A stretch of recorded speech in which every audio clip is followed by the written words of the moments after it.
मित्रों नमस्ते, मैं अमरेश कुमार द्विवेदी उपस्थित हूँ आपकी सेवा में यूपी टेट संस्कृत के साथ। मित्रों, जैसा कि परीक्षा आपका अति निकट है तो आपको पाठ्यक्रम भली भांति पता होगा। आपने देखा होगा कि आपके यूपी टेट संस्कृत पाठ्यक्रम में पार्ट्स ऑफ बॉडी, शरीर के अंगों के नाम संस्कृत में ये भी है, और इससे मुझे लगता है एक आध प्रश्न पूछे जाते हैं।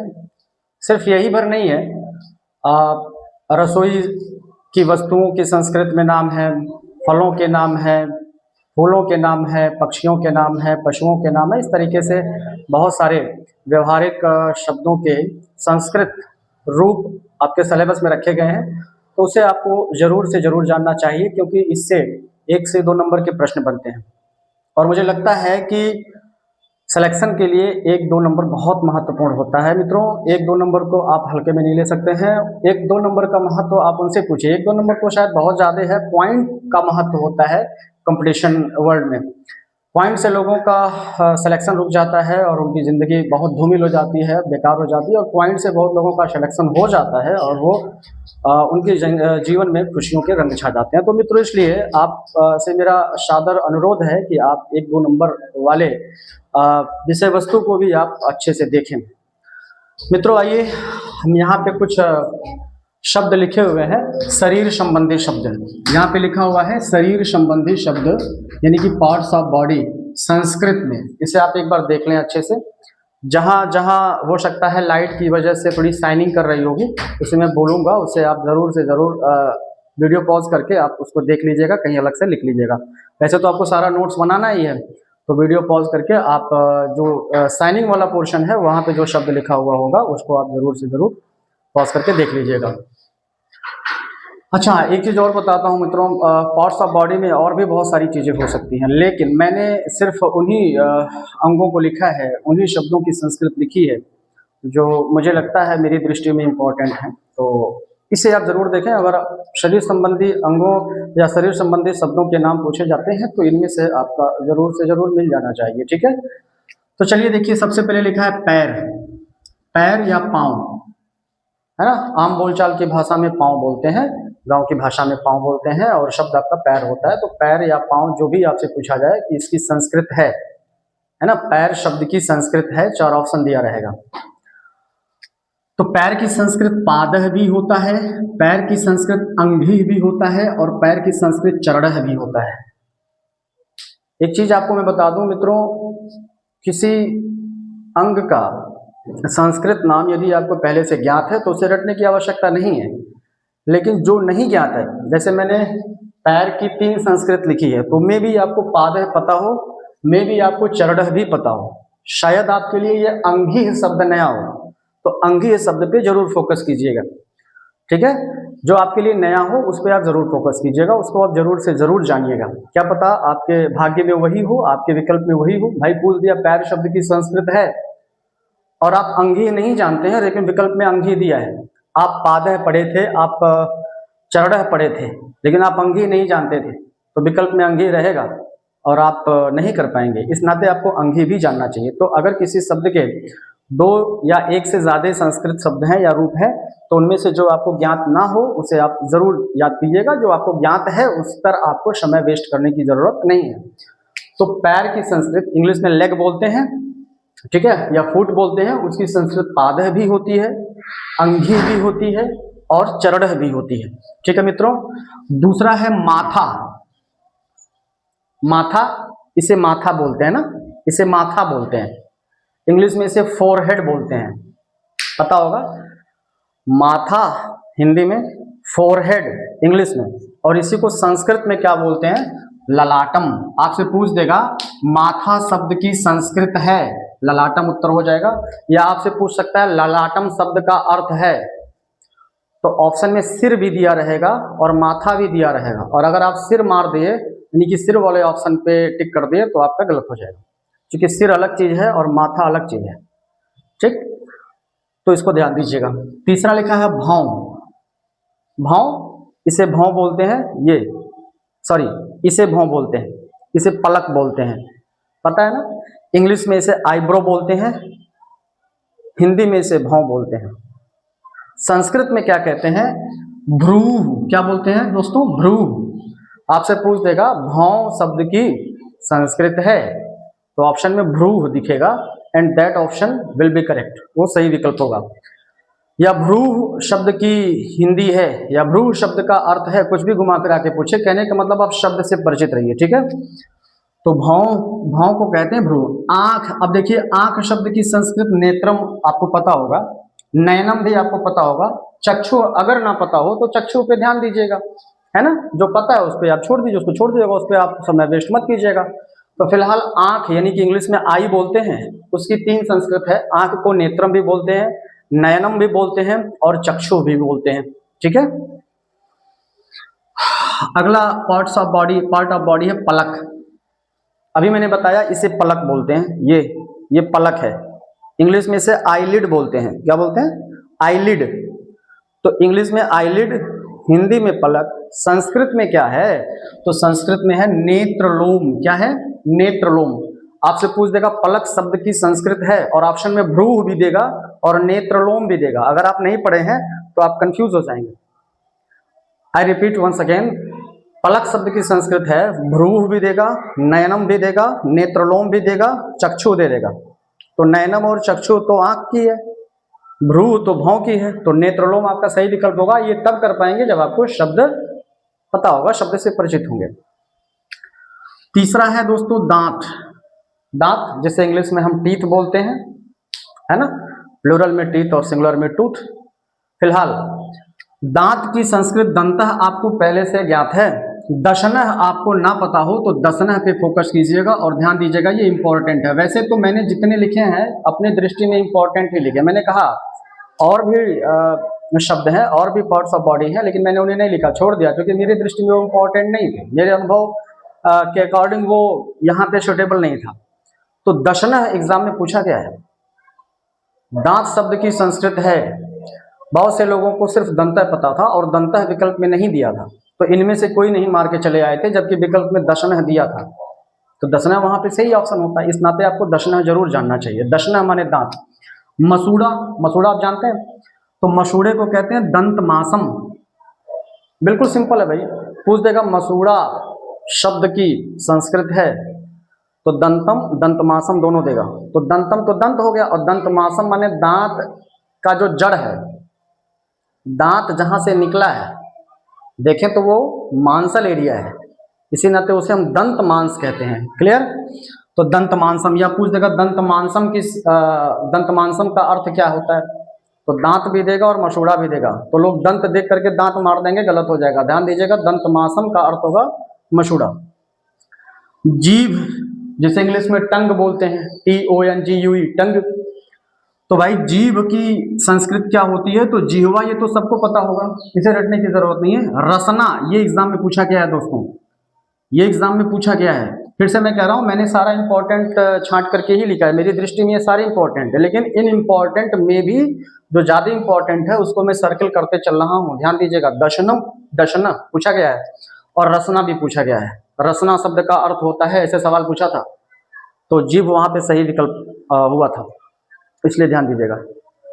गर्दन, गर्दन जैसे इंग्लिश में नेक बोलते हैं, NECK, तो गर्दन शब्द की संस्कृत है, ऐसे सवाल पूछता है। तो गर्दन की संस्कृत ग्रीवा भी होता है और गलह भी होता है। ये गलह माने गला, है ना, तो अगर गर्दन शब्द की संस्कृत पूछता है और विकल्प में गलह दे देता है तो आपके लिए आसान हो जाएगा, क्योंकि गर्दन और गला एक ही है।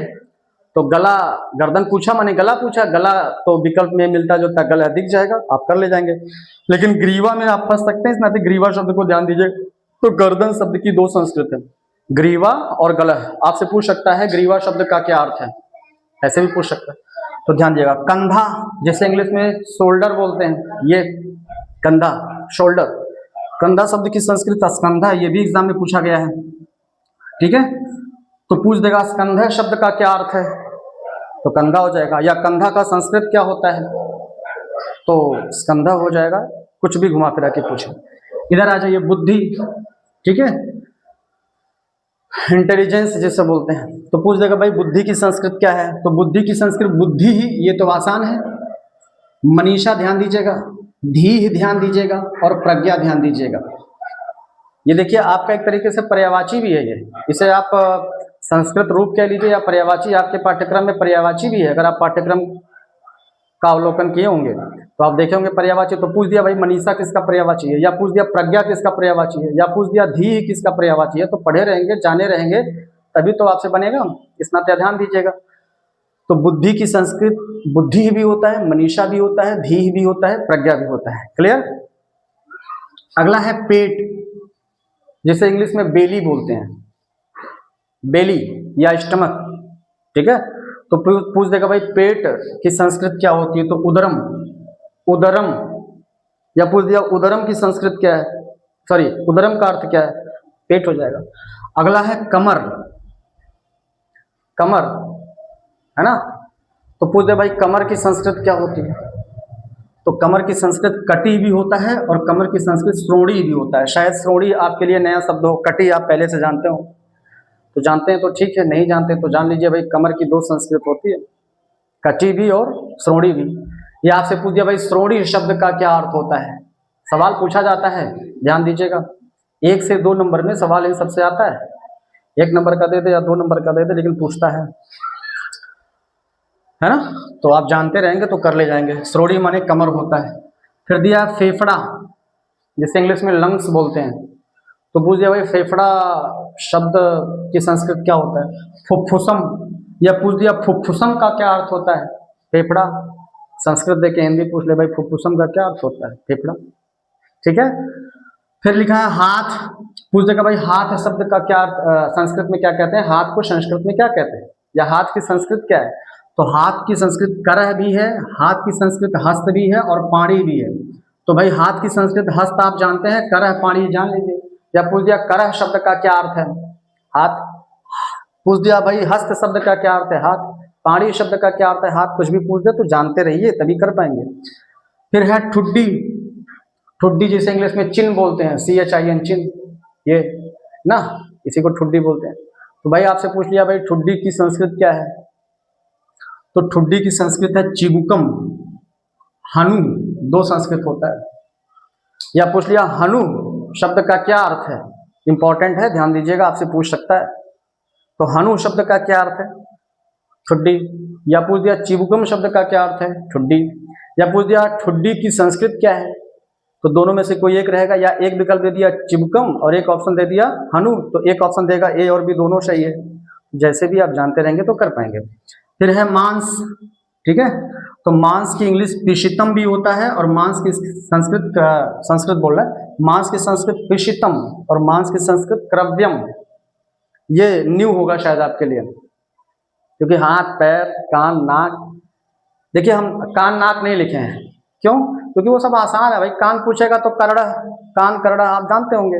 नाक की संस्कृत पूछ जाए तो नाक नासिका आप जानते होंगे। तो जो आप जानते हैं उससे मैंने नहीं लिखा, जो आप नहीं जानते हैं, जैसे आप शायद मांस नहीं जानते होंगे तो मांस को पिशितम बोलते हैं, मांस को क्रव्यम बोलते हैं, तो ये आप जानते रहिए, जान जाइए। या पूछ दिया भाई क्रव्यम का क्या अर्थ है या पिशितम का क्या अर्थ है, ठीक, मांस। फिर है हथेली, जिसे इंग्लिश में पाम बोलते हैं, पाम, PALM, पाम। ठीक है, तो आपसे पूछ देगा भाई हथेली की संस्कृत क्या है, तो ध्यान दीजिएगा करतलम, क्या, करतलम। या पूछ दिया भाई करतलम का क्या अर्थ है, तो करतलम का अर्थ जब पूछेगा तो विकल्प में हाथ भी देगा हथेली भी देगा, तो कर दे के आप हाथ मत मार दीजिएगा, कर पूछे, कर पूछे तब हाथ मारिएगा, लेकिन करतलम तो आपको हथेली करना है। फिर नाड़ी, नाड़ी की संस्कृत पूछता है तो स्नायु। या पूछ दिया स्नायु का क्या अर्थ है, नाड़ी, कुछ भी, ठीक। फिर लास्ट ये लिखा है नाखून, इसमें ये कररूह पूछा गया है, ध्यान दीजिएगा, इंपॉर्टेंट है। आपसे पूछ लेगा भाई कररूह शब्द का क्या अर्थ है, तो कररूह शब्द का अर्थ नाखून है। नखम पूछेगा तब तो नाखून कर ली जाएंगे, नख पूछेगा नाखून कर लिया। नाखून का 3 संस्कृत होता है, ध्यान दीजिए, नख भी होता है, नखम भी होता है ना। नख पुल्लिंग शब्द है, नखम नपुंसकलिंग शब्द है। तो नाखून का संस्कृत नख भी है, नखम भी है और कररूह भी है, ध्यान दीजिएगा, यहाँ विसर्ग है तो कररूह, ठीक। तो इसे आप जरूर जानिए, ठीक है, इसे आप जरूर जानिए। मैं फिर से रिक्वेस्ट कर रहा हूँ, आपको जरूर जानना चाहिए ताकि आपसे 1 से 2 नंबर बन जाए, ठीक है। इतना आप नोट कीजिए, फिर मैं, हो गया, इतना सारा लिख लिया। बाकी देखिए यहाँ लिखा हुआ है हड्डी, ठीक है। आपसे पूछते हैं हड्डी की संस्कृत क्या होती है, तो हड्डी की संस्कृत अस्थि, कीकसम, ठीक है। ये कीकसम शब्द पे आप ध्यान दीजिएगा। या पूछ लिया भाई कीकसम शब्द का क्या अर्थ है, तो आंसर क्या होगा, हड्डी। अस्थि पूछेगा भाई अस्थि का क्या अर्थ है, तब तो आप हड्डी कर ही लेंगे। मतलब मैं ये कहना चाहता हूँ कि जो आपको पहले से ज्ञात है उसको लेकर के कोई टेंशन ही नहीं है, लेकिन जो आपके लिए न्यू वर्ड है उसे आप जरूर फोकस कीजिए। तो पूछ देगा कीकसम शब्द का क्या अर्थ है, तो आंसर हड्डी, या हड्डी की संस्कृत क्या है। अस्थि ऑप्शन में है तो सो फार सो बेटर या सो फार सो गुड जो भी कह लीजिए, लेकिन अगर अस्थि नहीं दिया है तो फिर आपका गुड हो जाएगा, ओ कीकसम हो जाएगा, ठीक है। मल, मल जानते हैं, जो अवशिष्ट पदार्थ होता है, तो पूछ लिया भाई मल की संस्कृत क्या है, तो मल की संस्कृत अगर मलम दिया है तो ठीक, कोई दिक्कतें नहीं है। लेकिन अगर मलम नहीं दिया है तो जानते रहिए विष्ठा भी कहते हैं, और ये पुरीशम अच्छा शब्द है, आपसे पूछ सकता है। फिर से रिपीट कर रहा हूँ, मल शब्द की संस्कृत होती है, ऐसा क्वेश्चन पूछ करके अगर मलम विकल्प में दिया है तो बहुत अच्छी बात है, आपके लिए आसान है। लेकिन मलम नहीं दिया है तो विष्ठा, और विष्ठा भी नहीं दिया तो पुरीशम। ये पुरीशम वर्ड बहुत अच्छा है, हालांकि पुरीशम चीज अच्छी नहीं है, लेकिन पुरीशम शब्द बहुत अच्छा है एग्जाम के पॉइंट ऑफ व्यू से। तो आपसे पूछ ले भाई पुरीशम शब्द का क्या अर्थ है, तो आप क्या बताइएगा, मल। अगर पढ़े हैं तो ही कर पाएंगे, नहीं तो पुरीशम इतना शानदार शब्द है ना कि मल तक आपका ध्यान ही नहीं जाएगा, कतई आप मल नहीं मार सकते अगर नहीं पढ़े हैं। इस नाते आप पुरीशम माने मल जरूर जानिए, ठीक है। ये फंसाने वाला शब्द है आपको। गोबर, गोमय, ये आप पहले से जानते होंगे, ठीक है। कहेंगे गोबर क्यों लिख दिया, भाई गोबर तो शरीर संबंधी है ना, क्योंकि हेडिंग पड़ा है शरीर संबंधी, तो गोबर भी शरीर संबंधी है। नहीं इंसान के अवशिष्ट पदार्थ को आप अगर मल जानते हैं, हालांकि गोबर भी कह सकते हैं, लेकिन अगर नहीं भी कहना चाहते हैं तो जानवर का भी तो होता है, वो भी तो जानवर का शरीर से संबंधित है, तो आप जानते रहिए गोमय। ये वाला बहुत इंपॉर्टेंट है दोस्त, ये वाला बहुत इंपॉर्टेंट है, ये कई बार पूछा गया है, बहुत पूछा जाता है। ये पूछ लेगा भाई घुटना शब्द की संस्कृत क्या है, तो ऑप्शन में जानू रहेगा, है ना, जानू। या पूछ लिया भाई जानू शब्द का क्या अर्थ है, तो अगर आप पढ़े हैं तो ही घुटना मार पाएंगे, नहीं तो आप जानू माने तो कुछ और ही जानते रहे होंगे बड़ा की मात्रा लगा के, ठीक। तो वो शब्द मत करिएगा। जानू शब्द का अर्थ पूछे तो प्रेमिका में का मत मारिएगा, क्या मारिएगा, घुटना, ठीक है। पैर की गिट्ठी, पैर की गिट्ठी देखते हैं, जानते हैं कहाँ है, हाँ, तो पैर की गिट्ठी अगर संस्कृत पूछे तो गुल्फकह, या पूछ दिया भाई गुल्फकह शब्द का क्या, ये शब्द मुझे प्यारा लगा, जैसे पुरीशम शब्द प्यारा है, आपसे पूछ सकता है, वैसे गुल्फकह शब्द भी अच्छा है, आपसे पूछ सकता है भाई गुल्फकह शब्द का क्या अर्थ है, तो आप पैर की गिट्ठी। देखिए मैंने शुरुआत में ही आपसे कहा था कि शरीर के अंग तो और भी हो सकते हैं, और भी होते हैं, लेकिन मैंने सारा नहीं लिखाया, मैंने सारे का पोथा नहीं बनाया, क्योंकि आपके पास समय कम है और चीज़ें ज़्यादा हैं, पढ़ना ज़्यादा है, तो आप कम समय में सॉलिड चीज़ों को पढ़िए।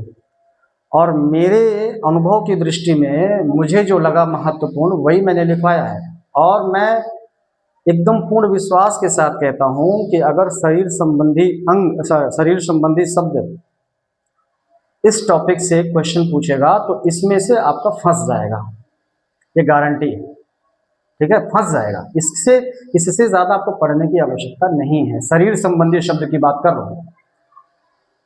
नेक्स्ट वीडियो में हम आपको जानवरों के नाम, फिर पक्षी, ठीक है। तो मैं ये कह रहा था कि शरीर संबंधी अगर शब्द पूछता है तो इसमें से आपका मिल जाएगा, ठीक है, निश्चित रूप से मिल जाएगा, मेरे ऊपर विश्वास कीजिए, मेरे अनुभव पे विश्वास कीजिए। ऐसे ही नेक्स्ट वीडियो में मैं आपको पशुओं के नाम, पक्षियों के नाम, फिर फलों के नाम, फूलों के नाम, रसोई वस्तुओं के नाम, ठीक है, इस तरीके से और भी जो मुझे लगेगा महत्वपूर्ण है और आपके पाठ्यक्रम में है तो मैं उसे बताऊंगा। और आपको पढ़ना चाहिए, क्योंकि भाई देखिए आप ये मत सोचिएगा कि यार एक नंबर की बात है, नहीं, कभी कभी 2 नंबर का भी दे सकता है। और मैं कहता हूँ अगर 1 ही नंबर का देता है तो फिर आप छोड़े क्यों, क्या पता वही 1 नंबर जो आप छोड़ते वही आपके दुर्भाग्य का कारण बन जाए, आप जनरल हैं, आपका 89 आ जाए। ठीक है, इस नाते आप कंपटीशन वर्ल्ड में एक नंबर पॉइंट को भी आप हल्के में नहीं ले सकते। ठीक है दोस्तों, आपसे एक सादर अनुरोध करना चाहता हूँ, विनम्र निवेदन है आपसे, यदि मेरी वीडियो आपको अच्छी लगती हो तो कृपया सिर्फ देख करके आप आगे मत बढ़ जाया कीजिए, आप उसे लाइक किया कीजिए, कुछ कमेंट किया कीजिए। इससे मुझे मेरा उत्साहवर्धन होगा, मुझे अच्छा लगेगा। दोस्तों, आपको बताना चाहता हूँ कि मैं बहुत मेहनत से ये वीडियो बनाता हूँ। मेहनत क्या है, जैसे इस समय मेरा 10 दिन में पेपर है, एक मेहनत वो, फिर इस समय जनगणना की ड्यूटी, सुबह गया हूँ, दिन में जनगणना गया हूँ, और शाम को आया हूँ तो पानी पीने के बाद, नाश्ता करने के बाद तुरंत मैं आप पे लग गया हूँ। और गर्मी से क्या हाल है मेरा, ये तो आप देख ही रहे होंगे। तो इन सारे मेहनत का आप मुझे कुछ प्रतिफल दिया कीजिए तो मुझे अच्छा लगेगा, और आपके लिए मैं और भी अच्छी अच्छी चीज़ें आपके सामने रख सकूँगा। इस नाते आप इन सब चीज़ों का ज़रूर थोड़ा ध्यान रखा कीजिए, और आपके लिए बेस्ट करने के लिए मैं बहुत उत्सुक हूँ। तो ये सारी चीज़ें आप एक बार ज़रूर ध्यान दीजिएगा, इसको ज़रूर आप ध्यान दीजिएगा, ज़रूर ध्यान दीजिएगा, बारंबार आपसे निवेदन है, क्योंकि इसका क्या परिणाम होगा ये तो आप एग्ज़ाम में देखेंगे कि मेरी बातें कितनी सत्य हैं। इससे ज़्यादा मैं कुछ कह नहीं सकता। तो मित्रों, एक बार फिर से मैं हाथ जोड़ करके निवेदन कर लेता हूँ कि यदि वीडियो अच्छी लगती हो तो उसे लाइक किया कीजिए, और कमेंट में कुछ भी लिख दिया कीजिए ना।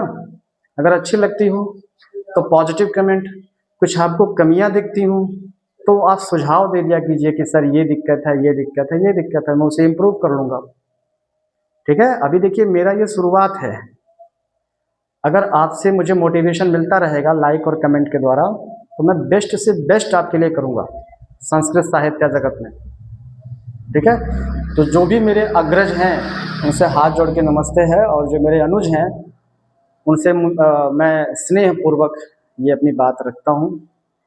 और मुझे है ना प्रेरित कीजिए, कुछ मोटिवेशन दीजिए यार। अच्छा, एक चीज़ और सर, आप लोग जो लोग सब्सक्राइब किए हैं वो बेल आइकन को भी प्रेस कर लिया कीजिए, ताकि जैसे मैं कोई वीडियो डालता हूँ तो आप पे वो नोटिफिकेशन के माध्यम से सूचना अवेलेबल हो जाए। ठीक है, तो आप उसको तुरंत उसका आप लाभ ले पाएंगे। दूसरी बात यह है कि यदि कोई ऐसा व्यक्ति भी इस वीडियो को देखता हो जो अभी तक सब्सक्राइब नहीं किया है तो कृपया उसे सब्सक्राइब कर लें, मुझे अच्छा लगेगा और मैं आपके लिए अच्छा कर पाऊँगा। ठीक है, इन्हीं शब्दों के साथ मैं ये वीडियो समाप्त करता हूँ। नेक्स्ट वीडियो में मैं कुछ और चीज़ों के साथ आपके सामने, आपकी सेवा में उपस्थित होऊंगा। तब तक के लिए अपना ख्याल रखिएगा। बहुत बहुत धन्यवाद।